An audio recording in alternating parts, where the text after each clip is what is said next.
waxa waqti xaadirkani ka soo degay gigida garoonka diyaaradaha ee magaalada Qabridahar ee caasimada gobolka Qoraxay wafdi ballaaran oo hogaaminayo madaxweynaha dawladda deegaanka Soomaalida mudane Mustafa Maxamed Umar oo markaas ay ku weheliyaan qaar ka mid ah kaabineetka deegaanka Soomaalida waftigani ayaa markii ay ka soo degeen garoonka diyaaradaha ee magaalada Qabridahar waxa si weyn ugu soo dhaweeyay mas'uuliyiinta maamulka gobolka Qoraxay kuwa maamulka magaalada Qabridahar iyo sidoo kale kuwa degmada Qabridahar waxaan sidoo kale meesha ka maqneen odayaasha dhaqanka ee gobolka Qoraxay oo iyaguna si weyn markaas ugu soo dhaweeyay madaxweynaha iyo waftiga oo hogaaminayo garoonka diyaaradaha ee magaalada Qabridahar soo dhaweeyntani ayaa waxa sidoo kale qayb ka ahaa qaar ka mid ah mas'uuliyiinta ururka jabhadda wadaniga xoreynta ogaadeenaya ee ONLF iyo sidoo kale qaar ka mid ah shacabka magaalada Qabridahar soo dhaweyntaasi kadibna waxa uu waftigu u soo kicitamay dhinaca hoolka uu ka socdo kal fadhiga labaad ee golaha dhexe ee ururka ONLF halkaas oo markii uu soo gaaray madaxweynuhu Salaan Sharafeed la dhexmaray mas'uuliyiinta ONLF iyo qaar ka mid ah taageerayaashooda Salaan Sharafeedkaasi kadibna waxa halkeedii si toos ah looga sii waday kal fadhiga labaad ee golaha dhexe ee ururka ONLF oo galay maalintiisii afraad shirkani oo lagu furay ayadaha Quraanka Kariimka ah ayaa waxa ugu horeyn ka hadlay gudoomiyaha ururka ONLF Admiral Maxamed Umar Cismaan oo ugu horeyn u mahadceliyay madaxweynaha deegaanka Soomaalida mudane Mustafa Maxamed Umar ka qaybgalka uu ka soo qaybgalay kal fadhigani oo uu ku tilmaamay kii ugu horeeyay ee lagu qabto dalka gudihiisa waxaan salaan xushmad iyo qadarin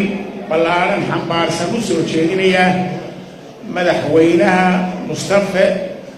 oo maanta nagala soo qayb galay shirka nagala soo qayb galay aad iyo aad baan u faraxsanahay una qadarinaynaa isagoo hawlo badan leh inuu nagala soo qayb galay kal fadhiga kada uu maanta loo yiraahdo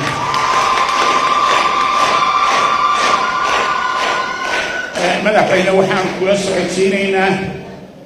kal fadhiga labaad ee jabhadda oo aanu u dooranay inaanu Qabridahar ku qabanno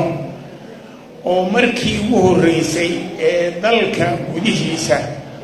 aanu hawlahayaga ama kal fadhiyada jabhadda aanu ku qabanay ugu horeysay waxaanu runtii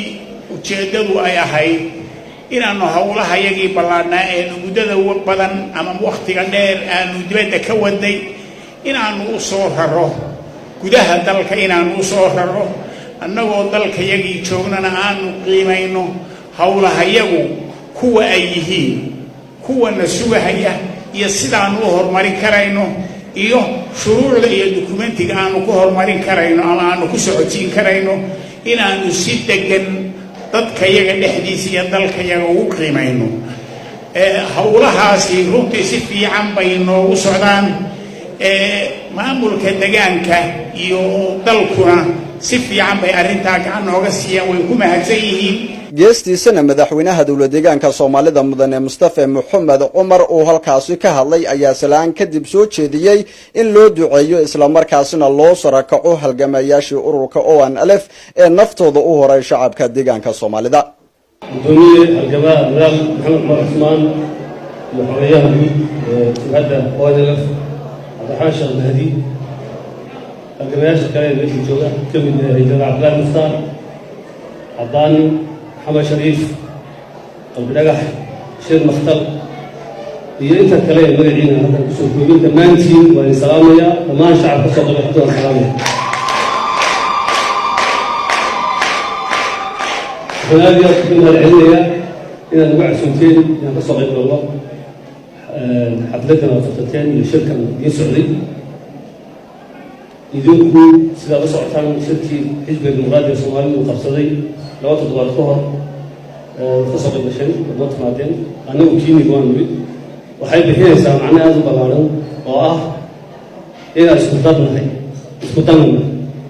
مركا ما دام هذا كهر الله برن إن ذات بسوء اسكتاتنا هذا هو الوضوء إلى سمايستان تطبعوا التلفزيون يا غير بين الفلان إذا ما شاء الله سنتظر نفع من واضح الله نفسك تثبت ماضي ما دام قاب كنتر الله لجاي لو ديزاين عدو مسوي هاي قاب شعب مشغول هذا أنا أدفع سنة هاي كالقرشات إنه عصا يسوع أكثرنتي هذه إن شاء الله إلى هاي المرة نفس النوسمنا إن عن سيحوج من بدينا ولا فنوين وفقارها من النقلين فقاري جدا بيقول بينه قوة على فرضان بيقول دانت الجود يو مصلحة الجود الشعب ومدة الصومالية هوايا لكن أحب الجود ما